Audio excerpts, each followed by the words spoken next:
Assalamualaikum warahmatullahi wabarakatuh. A'udzubillahi minasyaitonir rajim. Bismillahirrahmanirrahim. Alhamdulillahirabbil alamin. Asyhadu an la ilaha illallah wa asyhadu anna Muhammadan abduhu wa rasuluhu la nabiyya ba'da. Allahumma shalli ala sayyidina Muhammad wa ala ali sayyidina Muhammad. Ibadallah, ittaqullah haqqa tuqatih wa la tamutunna illa wa antum muslimun. Qala ta'ala fi kitabil karim, a'udzu billahi minasy syaithanir rajim. Bismillahirrahmanirrahim. Alif lam mim. Zalikal kitabu la raiba fihi hudal lil muttaqin. Bapak Ibu yang sangat kami muliakan, serta anak soleh dan solehah yang kami banggakan, alhamdulillah, bersyukur kita kepada Allah kembali dengan izin dan rahmat Allah kita mampu hadir di masjid ini.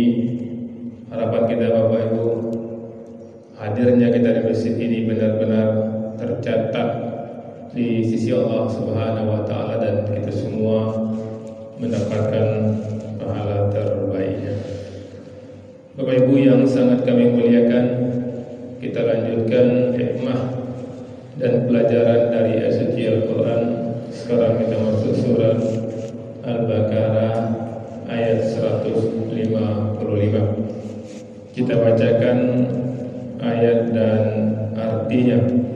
Bismillahirrahmanirrahim.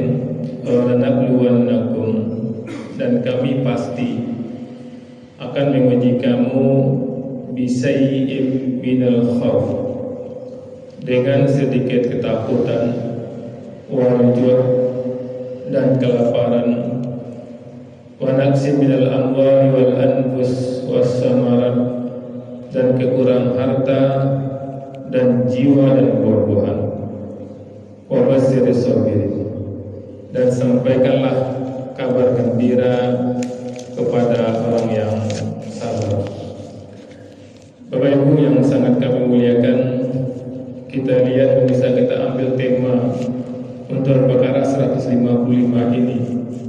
Ujian itu pasti, kabar gembira juga pasti. Menjemput sabar di tengah takut, susah dan kehilangan. Bapak Ibu yang sangat kami muliakan, seorang mukmin diingatkan bahwa hidup bukan hanya masa lapang, tapi juga ada masa sempit, masa yang diuji. Dan orang sabar justru mendapat kabar gembira dari Allah Subhanahu wa Ta'ala. Hubungan dengan ayat sebelumnya Bapak Ibu, ayat 155 sangat erat hubungannya dengan ayat sebelumnya. Kita lihat di ayat 153 Al-Baqarah, Allah memerintahkan, perintah kepada orang beriman agar meminta pertolongan kepada Allah dengan sabar dan salat. Itu 153. 154-nya Allah menjelaskan kemuliaan orang yang mati, yang gugur di jalan Allah. Lalu di ayat 155 menjelaskan bahwa jalan iman memang akan diisi ujian, rasa takut, lapar, kehilangan harta, kehilangan orang yang dicintai, kekurangan hasil. Jadi kita lihat Bapak Ibu, sesungguhnya sangat indah perintah bersabar lebih dahulu, lalu penjelasan bahwa sabar itu memang akan dibutuhkan dalam kehidupan yang nyata. Kita lihat Bapak Ibu, ayat per ayat, hikmah yang bisa kita ambil. Ujian adalah kepastian dalam perjalanan iman. Walanabluwannakum, dan sungguh kami pasti akan menguji kamu. Maka ini harus menjadi perhatian bagi kita. Sudah sunatullah hidup, kita tidak minta dihidupkan, dan Allah yang menjadikan kita. Kemudian Allah informasikan kepada kita, siapapun kita pasti akan diuji oleh Allah Subhanahu wa Ta'ala. Karena ujian adalah kepastian dalam perjalanan iman. Dan ujian ini Allah mulai dengan mengatakan bisai'in, dengan sedikit. Maka bisa kita perhatikan Bapak Ibu, seberapapun ujian itu masih sedikit dibanding luasnya rahmat Allah. Pedagang rugi satu proyek, tapi Allah masih menyisakan kesehatan, keluarga yang menyayanginya, dan yang hebat, iman masih bersemayam dalam dirinya. Maka apapun bentuk ujian yang Allah gambarkan itu sedikit. Apa ujian yang Allah gambarkan? 155. Yang pertama, minal khauf, berupa ketakutan. Maka ketika kita rasa takut, khawatir, sebenarnya itu ujian dari Allah Subhanahu wa taala. Dan Allah mengatakan itu. Takut adalah ujian hati. Takut masa depan, takut bangkrut, takut anak menyimpang, takut dihina orang. Contoh nyata misalnya Bapak di kantor, seorang takut kehilangan jabatan. Maka ayat ini mengajarkan jangan sampai rasa takut membuat kita zalim, membuat kita lupa dengan aturan Allah, menjilat atau menjatuhkan orang lain. Karena rasa takut itu Allah mengatakan itu ujian dari Allah. Kemudian yang kedua, ujian yang Allah gambarkan Al-Baqarah 155, wajud dan kelaparan. Kekurangan kebutuhan pokok bisa menjadi ujian iman. Contoh nyata Bapak Ibu dalam rumah tangga, saat pemasukan turun, maka jangan saling menyalahkan. Kita ingat Allah sudah informasikan di Al-Baqarah 155, ujian kelaparan bagian dari skenario Allah untuk menguji kita, untuk kita sabar, bukan untuk saling menyalahkan. Maka saat itu sabar, saat itu berhemat, dan saling menguatkan lebih dibutuhkan daripada emosi. Karena rasakan Bapak Ibu, ini pasti akan skenario-skenario yang Allah gambarkan ini pasti akan menuju kita semuanya.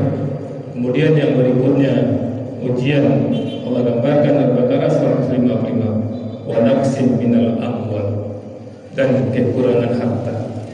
Harta bisa berkurang, rugi, dicuri, hutang macet, barang rusak, biaya tak terbuka. Maka dengan menyadari ini, ketika harta kita berkurang, dicuri oleh orang lain, dirampok oleh orang lain, sesaat oleh kita terkesima, tapi tidak boleh lama-lama. Karena Allah sudah gambarkan kepada kita orang beriman. Al-Baqarah 155 juga Allah katakan, wa naqsim minal amwal, kekurangan harta. Dulu harta saya 100 juta, 200 juta, dicuri oleh orang lain 100 juta, tinggal 100 juta, ditipu oleh saudara sendiri, ditipu oleh kemenakan sendiri. Jangan sampai rusak kita, karena Allah sudah mengatakan itu sunatullah, itu ujian. Bayangkan Bapak Ibu, Allah jadikan kita, Allah informasikan ujian-ujian yang bakal terjadi. Nah, ini ujian-ujian yang bakal terjadi yang Allah gambarkan kepada kita. Dan Allah di akhir ayat ini Allah tunjukkan caranya. Kemudian Bapak Ibu, kita singkatkan waktu kita terbatas. Wal anfus, dan kekurangan jiwa. Maka Bapak Ibu, siapapun pasti akan diuji kekurangan jiwa. Dulu ada orang tua kita, ada ayah kita, ada ibu kita, kemudian ayah kita meninggal. Dulu anak kita 5, sekarang 3, 2 meninggal. Allah sudah mengatakan seperti itu. Jangan sampai panik, jangan sampai stres lah. Kalau ada anak batang tua nyotol dong. Kalau ada menentu motor lebih dia daripada nak susah, tidak akan keluar kata-kata itu. Karena kita sudah jelas, Allah sudah gambarkan itu ujian. Kemudian ujian yang Allah sebutkan berikutnya di Al-Baqarah 155, was-samarat, kekurangan buah-buahan, hasil yang diharapkan tidak sesuai dengan kenyataan. Panen bisa turun target, bisa tidak tercapai. Anak yang dibina belum tentu bisa menjadi anak yang diharapkan. Tapi kita sudah membinanya. Tapi Allah mengatakan kekurangan itu pasti akan terjadi. Maka ketika itu terjadi, apa yang harus kita kerjakan? Itulah hebatnya Allah Bapak Ibu. Allah Maha Kuasa. Allah gambarkan bentuk ujiannya. Allah sebutkan apa yang seharusnya kita lakukan. Wa basyyiris sabirin, dan beri kabar gembira kepada orang yang diuji itu. Bagaimana kita menerima redaksi ini Bapak Ibu? Kekurangan harta, kekurangan jiwa, kita ditipu, kita dizalimi oleh saudara kita. Tapi Tapi Allah mengatakan beri kabar gembira bagi orang yang anaknya meninggal itu. Beri kabar gembira bagi orang yang tokonya terbakar itu, kata Allah. Wa basyiris sabirin, yaitu orang-orang yang sabar. Maka Bapak Ibu, pastikan kita hidup di dunia ini tidak luput dari ujian demi ujian. Buktikan kita sebagai pemenangnya. Ketika ujian itu datang, sadar, anggur di dunia kau pasti diuji. Oh, anggur sedang diuji kekurangan harta gitu. Oh, anggur sedang diuji kekurangan jiwa, meninggal anak anggur, meninggal orang tua. Apa yang harus anggur kerjakan? Anggur sabar, anggur ridha. Wa basyiris sabirin, Allah bersama orang-orang yang sabar. Itu saja Bapak Ibu. Assalamualaikum warahmatullahi wabarakatuh.